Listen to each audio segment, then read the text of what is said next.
volvió a surgir este tema vocacional y todo. Cuando llegó a fin de año dije, bueno, no, yo estoy convencido que por acá va la cosa. Ya era como el tercer llamado, el pequeño en la primera comunión, el del secundario, y ahora dije, no, acá va. Y bueno, me decidí, y la cuestión que ahí en el escritorio, macaneando esa tarde, me dice, bueno, cuando vuelva nos encontramos en Mendoza y nos tomamos un buen vino. Y entonces habíamos quedado, bueno, por supuesto que eso no se dio. Siempre el Señor nos va a sorprender. Que uno puede imaginarse algo, pero nunca va a visualizar la totalidad, y que el Señor nos tiene preparada una sorpresa y que esa sorpresa va a ser lo mejor, sin duda, para nuestra vida.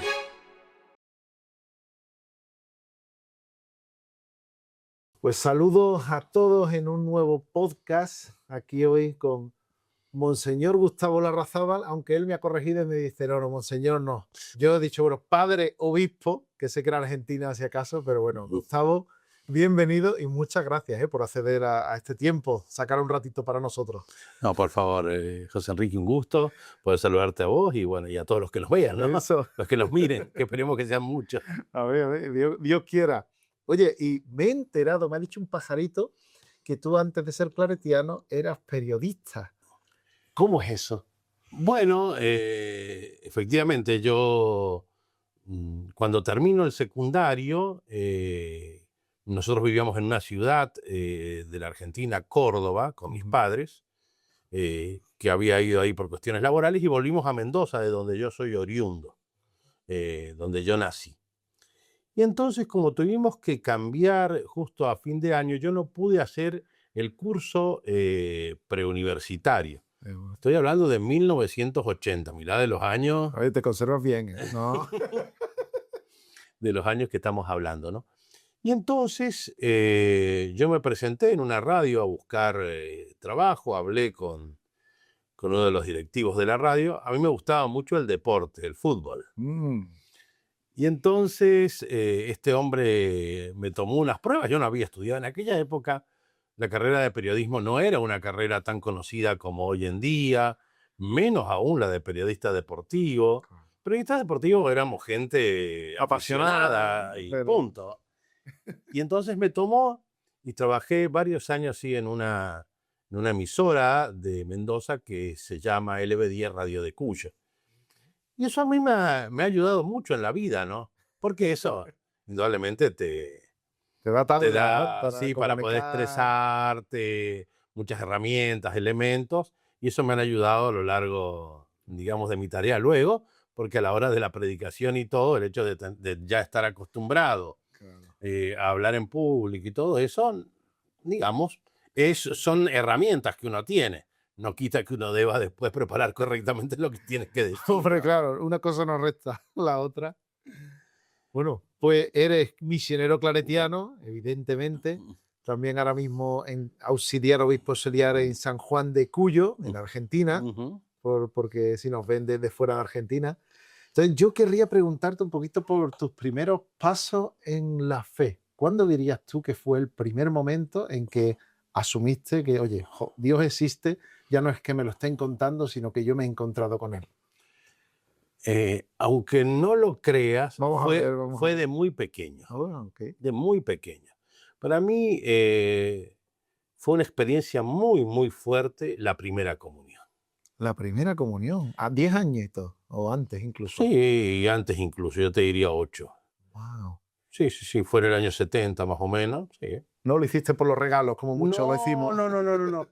Y tenía la figura de un sacerdote que realmente era una persona muy convocante y de una gran personalidad. Yo nací en el año 62, es decir, nací con el concilio. Wow. Y en el año 70 estaba en una iglesia donde había mucha ebullición, porque era donde se iban implantando los cambios conciliares, ¿no? Sí. Y este sacerdote, por ejemplo, se dedicaba a trabajar, aparte de atender la parroquia, o digamos otro tipo de trabajo. Sí. Y eso a mí me impactó mucho. Era un hombre de una predicación muy profunda, pero sencilla a la vez. Y en algún momento yo me planté con lo que puede plantarse un niño, ¿no? De 10 años, 8, 10 años. Y a mí me gustaría ser como esta persona. Pasó el tiempo después porque, bueno, yo ni siquiera había terminado Claro, la la escuela básica, primaria, la primaria. la primaria. Después fui a la secundaria y ahí tuve otro momento fuerte ya en cuarto año de la enseñanza secundaria. Ok, Ahí como que volvió este tema. Yo siempre había sido inquieto en averiguar el tema de la del educación. sacerdocio, de cómo venía la mano. Porque cuarto de secundaria es ¿cuántos años para los...? Y cuarto año, y yo entré a la secundaria con 12, o sea que tenía 16, 17 años. 16 años. Es verdad, y un momento después la posadolescencia de Sí, identidad. y ahí, bueno, estuve hablando con un cura. Yo iba a un colegio donde los capellanes eran jesuitas. Bueno. Bueno, me acompañó. Yo empecé allá a tomar más fuerza como para dar el paso, pero ahí me encontré con una traba importante. Mi familia. Uf, ¿qué pasó ahí? Mi papá dijo, No eran cristianos. bueno, no tanto como que no eran cristianos, No yo tanto como para ofrecer su hijo no, al templo, no ¿no? me animaría a hacer esa afirmación. Yo creo que mi familia son creyentes. Sí. No es que sean ateos, pero sí, tampoco son de estos practicantes así. Y siempre un hijo cuesta, porque furiosos. eres único, hijo único. Claro, es que ahí estaba el problema. Ya lo hemos liado. Estaba el problema. Claro, Somos claro. 5 hermanos, pero yo soy el mayor y el único varón. Entonces, Y 4 hermanas. de acuerdo. Entonces mi padre no quería saber nada, porque claro, el mayor, el apellido, que esto, que lo otro. Bien, continúa la estirpe. Sí. Entonces, bueno, ahí quedó la cosa frenada. Volvimos a Mendoza. Me puse a trabajar de periodista deportivo. Me fue muy bien con eso. Fue realmente bien. Claro, esto también hizo que fuera llevando la facultad mucho más lentamente, porque como tenía tanto trabajo, bueno, uno cursaba lo que buenamente iba pudiendo. Ingresé en la facultad de Derecho para estudiar abogacía. Bueno, y llegué hasta tercer año. Después de eso, en un momento me replanteé así la cosa y dije, bueno, ¿qué hago ahora? Digo, porque esto, si sigo trabajando no me voy a recibir nunca.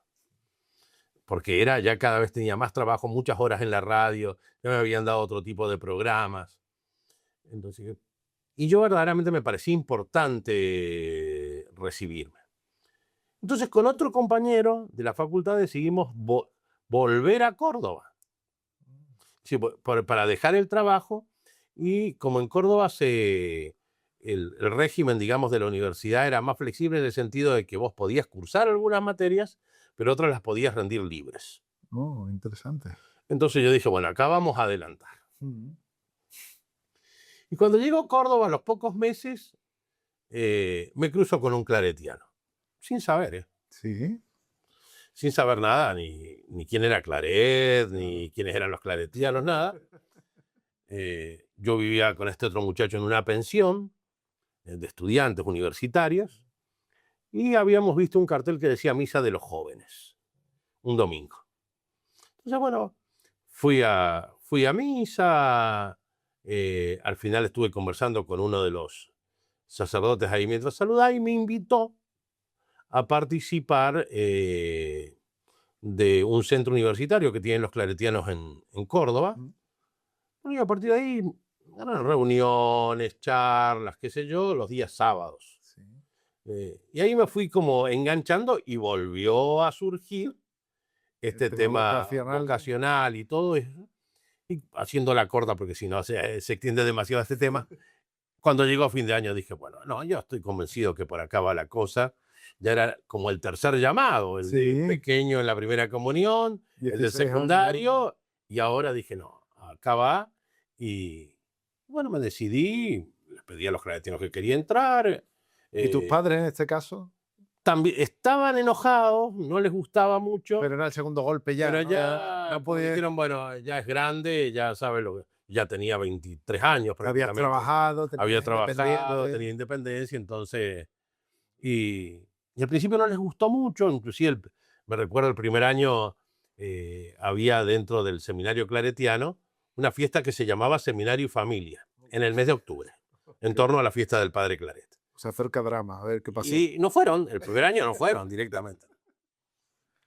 El segundo Wow. año les insistí y les dije, miren, yo creo que es bueno que vayan, qué sé yo, por lo menos para que vean dónde estoy viviendo. Sí.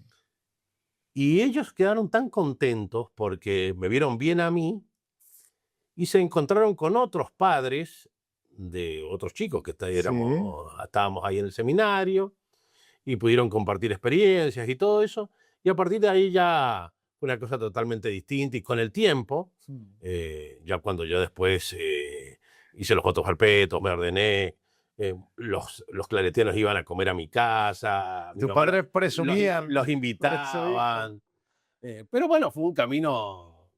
Pero qué curioso ese momento de desbloqueo, ¿eh? De ir allí físicamente y ya todo, la idea que tendrían, ¿no? De lo que era el seminario. Sí, yo creo que sobre todo en mi padre había una cosmovisión de ciertas experiencias de chico, pero bueno, no quiero, donde a él también en algún momento trataron de forzarlo a ir al seminario. Claro. No es que él quisiera ir al seminario, sino bueno, como era en aquellas épocas.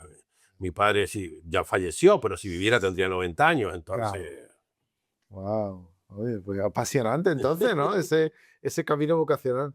Oye, y bueno, entras en la congregación, has hecho, bueno, mucha diversidad de ministerios, ¿no? Uno de ellos es el tema de ser responsable de las publicaciones claretianas que tenemos en Argentina.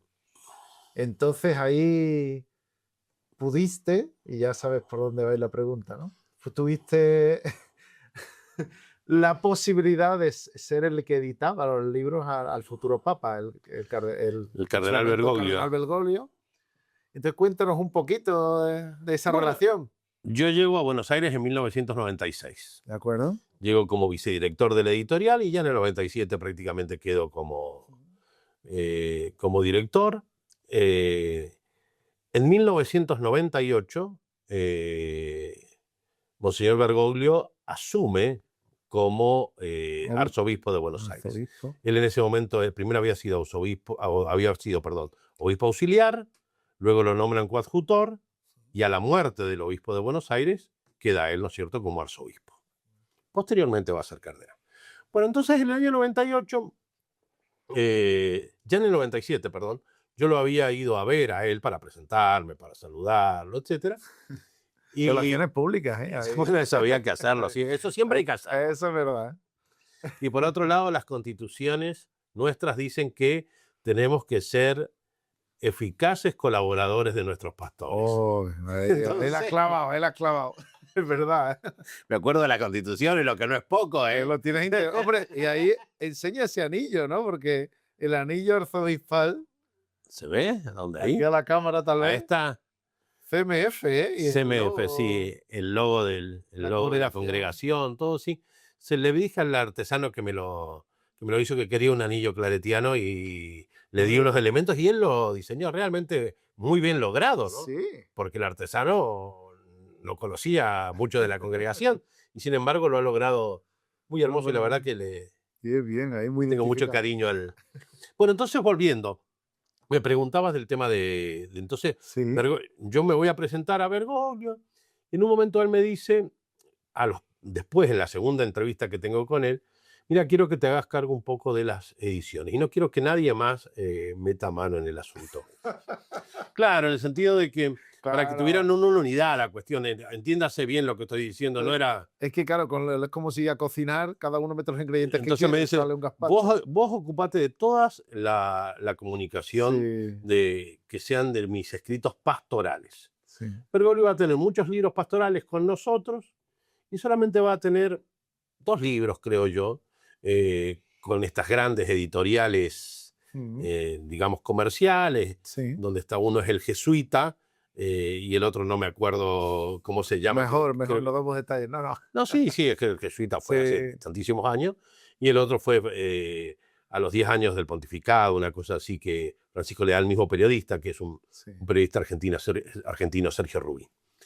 Bueno, durante todo este tiempo él nos mandaba los escritos de homilías, de charlas que había dado, y nosotros los íbamos agrupando y, y creamos así una serie de libros. Un tema, en los primeros fueron sobre su visión de la realidad, digamos, sociopolítica, y ahí agrupábamos las homilías que él daba en los Te Deum. En Argentina normalmente el obispo de Buenos Aires da un Te Deum el día 25 de mayo, que es el primer gobierno patrio. Y bueno, entonces todos los Te Deum de varios años nosotros íbamos poniendo en ese libro. Y ahí mismo, para completar el tema de la visión de la realidad junto con lo político, estaba la fiesta de San Cayetano. San Cayetano en Argentina es un santo al cual le tienen muchísima devoción y es el patrono del pan y del trabajo. Wow. Del pan y del trabajo. Entonces, en cada fiesta de San Cayetano hay una multitud que va a pedirle al santo pan, trabajo, o va a agradecer porque ha conseguido. Entonces, en ese libro, digamos, o en esas homilías y en esas reflexiones, Bergoglio hablaba, digamos, al pueblo de Dios sobre el rol que tenían que tener los políticos, sobre el valor, digamos, de la política, sobre el compromiso que los cristianos tenemos que tener, y bueno, y después todo este tema de la preocupación por los más pobres, por los más frágiles. Pues hicimos otra colección sobre el tema de la educación, era un tema que le preocupaba tremendamente a Bergoglio. Entonces todos los años, cuando él inauguraba los ciclos lectivos, iba, Buenos Aires tiene muchos colegios, la arquidiócesis, entonces bueno, se hacía una gran misa de la educación y él ahí aprovechaba para hacer una homilía profunda y donde en alguna manera tiraba lineamientos para todo el año. Bueno, todo eso también nosotros lo fuimos recogiendo. Y después, bueno, habían otros tipos de escritos, que visita una cárcel, que nosotros íbamos buscándole la vuelta Para agruparlo, ¿no? para uno de los que a mí personalmente más me gustó fue uno que se llamó El verdadero poder es el servicio, donde también están todas estas cuestiones, ¿no? De la visita a los presos, de visita a distintos colectivos vulnerables, ¿no? Porque tú, a través, ya que has leído, ¿no?, todas esas obras en aquellos años, ves claramente identificado ese pensamiento después de lo que ha sido el pontificado, ¿no? Totalmente. Hay una línea muy clara. Muy, muy clara, hay una línea de continuidad que yo creo que se profundiza y donde hay muchísima más libertad, podría decir así, cuando el cardenal Bergoglio lo hacen papa, lo hacen Francisco, y yo creo que él profundiza toda esta visión, que no es una visión de él. Me gustaría esto sí puntualizarlo, porque aparte él también lo decía, es una profundización del Evangelio y del Concilio. Claro, unos acentos.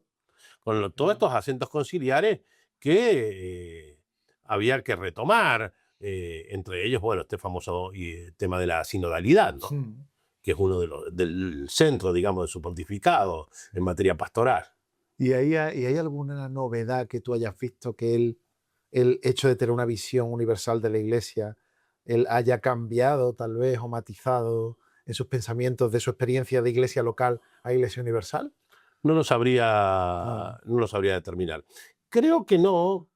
Creo que sí, que él indudablemente trató de matizar, digamos, los acentos por ahí excesivamente locales. Pero a la base está lo que yo te digo, es esta visión de una iglesia en salida, de una iglesia cercana, de una iglesia que tiene esta preferencia por los más frágiles, el tema de las periferias. Y el tema de la fraternidad universal a mí me marca siempre ese acento en la visión de que todos somos hermanos y las consecuencias que tiene. Él allí ya, tengo entendido, en Buenos Aires, organizaba con otras iglesias cristianas no católicas actividades, por ejemplo, el Día de la Biblia, ¿no? Y lo organizaba. ¿Cómo es eso? Bueno, no, él siempre tuvo un una gran relación con todas las personas, ¿no? Un poco lo que después va a expresar en Fratelli Tutti, Sí. pero la gente de otras religiones, incluso la gente no creyente, incluso gente también católica, pero que se encontraba en situaciones complicadas, digamos Ajá. así, él siempre estuvo cerca y nadie lo sabía. Ah, mira. Esto es muy importante. No es que él decía, ah, sí, voy a ir a visitar a fulano de tal, que está preso, por decir algo. Sí. O voy a visitar a fulano de tal que dejó el ministerio. No decía nada. Pero uno pasaba o se enteraba que el obispo había ido a visitar a este hermano nuestro que estaba en situaciones complicadas, etc. Bergoglio siempre estuvo cerca, y no solo de palabra, sino con gestos concretos, que es lo más importante.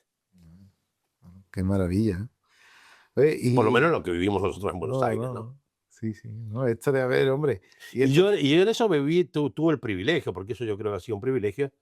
Yo viví íntegramente lo que fue su obispado, porque yo estuve con él en el 98 cuando empezó, y yo estuve en el 2013 cuando lo despedí para que porque él cuando se viene a Roma para el cónclave, me va a saludar a la editorial. Él va a la editorial. sí. Porque dice, de paso voy a comprar unos libros, qué sé yo, siempre venía y quería comprar algo.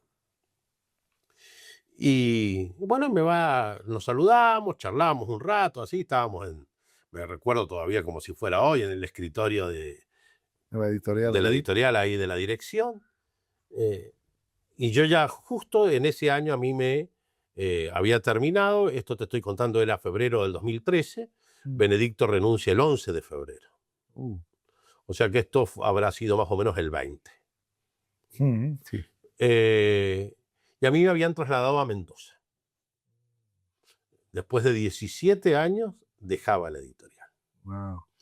Y Bergoglio me decía, cuando vuelva del cónclave, ya me imagino que No estarás, claro.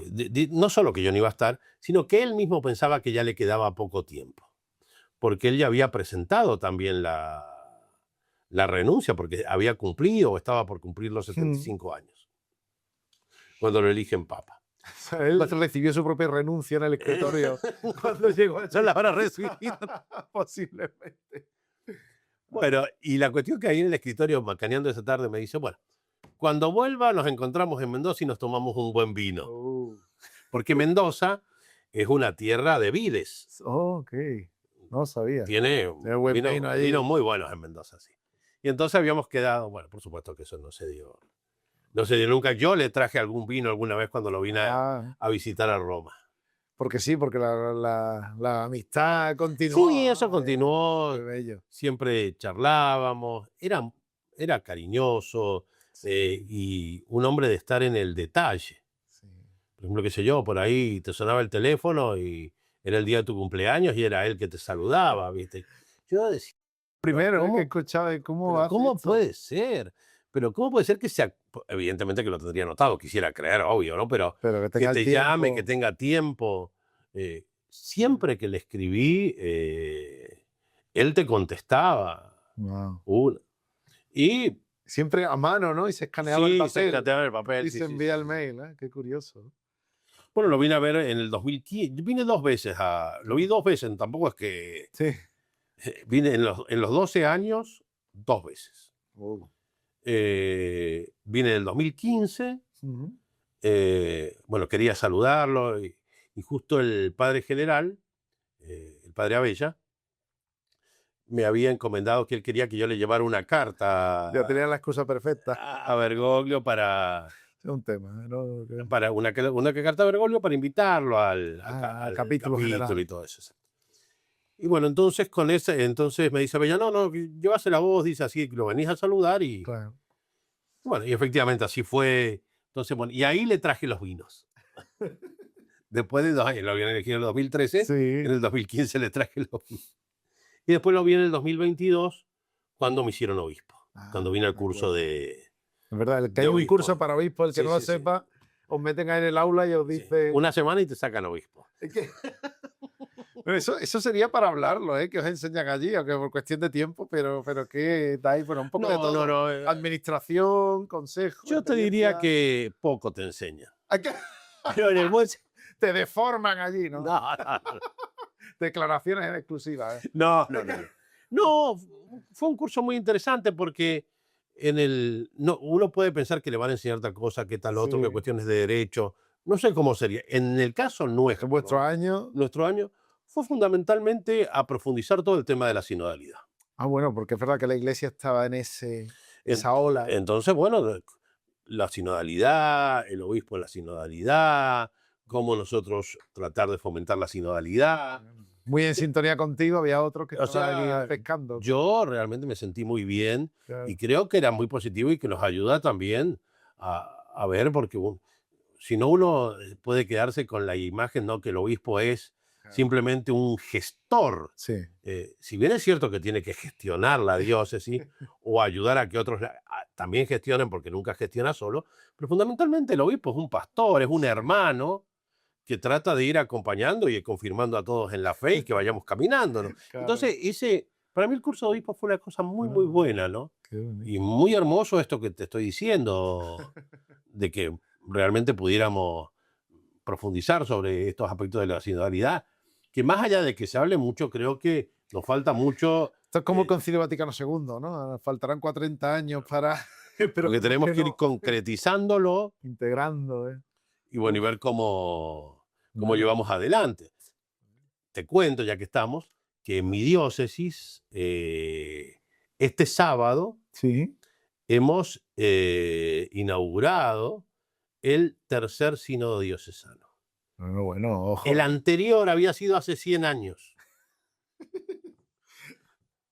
Nosotros empezamos este sábado el tercer sínodo diocesano, que creo que es va a ser una experiencia muy, muy interesante para toda la iglesia de San Juan y veremos qué conclusiones, porque lo que Eso. queremos es escuchar a la gente Claro. y ver cómo ponemos el acento o dónde ponemos el acento para dar respuesta a las inquietudes, digamos, de la iglesia que camina en San Juan. Pues desde ya rezamos, ¿eh? por ese sínodo. Oye, para finalizar, que nos quedan unos minutillos, dos cosas. Una, breve. ¿Qué aspecto del padre Claret te inspira más en tu ministerio actual como misionero, padre obispo? Bueno, después que me hicieron obispo, me inspira mucho la imagen de Claret en Cuba. No, Claret en Cuba. ¿Coincides entonces como señor Juan José? No sabía, Qué mira, no curioso, hemos ¿eh? hablado, ¿eh? La Con imagen de chaparra. Claret en Cuba, cómo recorrió la isla Sí. a lo largo de tantos años. Creo que la imagen del caminar para mí es fundamental. Con todo lo que implica la palabra caminar. Eso. ¿De acuerdo? Y para finalizar, un mensaje, porque habrá personas que nos estén viendo con inquietudes misioneras, más jóvenes, más mayores, porque al final esto de llevar el evangelio es una llamada, ¿no? A todos los cristianos. Entonces, ¿algún mensaje final que le quieras dar? Yo creo, Para animarlos, ¿eh? No me los desmotive. O sea, ¿no? O sea, creo que hay que animarse. Ese es el mensaje. Esto es como cuando uno está al borde de la pileta. ¿Eh? O de la piscina. La piscina, ¿no? Si la pileta ahí... Bueno, nosotros decimos pileta. Ah, vale. Pileta, piscina. Pileta, ¿vale? piscina, lo que sea. Entonces, no sabemos cómo está el agua y hasta que uno no se tire y se zambulle, no sabemos qué es lo que ocurre. Entonces yo creo que acá también tenemos que animarnos, Sí. sabiendo que siempre el Señor nos va a sorprender. Que uno puede imaginarse algo, pero nunca va a visualizar la totalidad y que el Señor nos tiene preparada una sorpresa y que esa sorpresa va a ser lo mejor, sin duda, para nuestra vida. Yo puedo decir que yo entré al seminario en el 86, es decir, que el año que viene cumplo 40 años de estar de claretiano. Ah, digo, 40 años de edad. No. Y me estás estropeado, ¿no? No voy a mentir así descaradamente. Okay. Pero Wow. yo en estos 40 años, por supuesto que he pasado momentos hermosos, momentos duros, conflictos, etcétera. Pero en el resumen, para mí ha sido una gran riqueza y es una enorme alegría poder vivir como claretiano, haber incorporado algunos elementos que son fundamentales como la vida comunitaria. Yo creo que el sentirnos familia es una cosa hermosa y que juntos, hacer con otros, como decía el padre Sí. Claret, yo creo que podemos hoy aportar mucho a la realidad que nos toca vivir en diferentes lugares del mundo, ¿no? Pues Gustavo, gracias de corazón por este ratito, por estas palabras, por este compartir. Así que bueno, rezamos por ese sínodo. Muchas gracias por Esperemos- toda la iglesia de San Juan de Cuyo que está ahí en la Argentina. Amén, así sea. Gracias. A vos.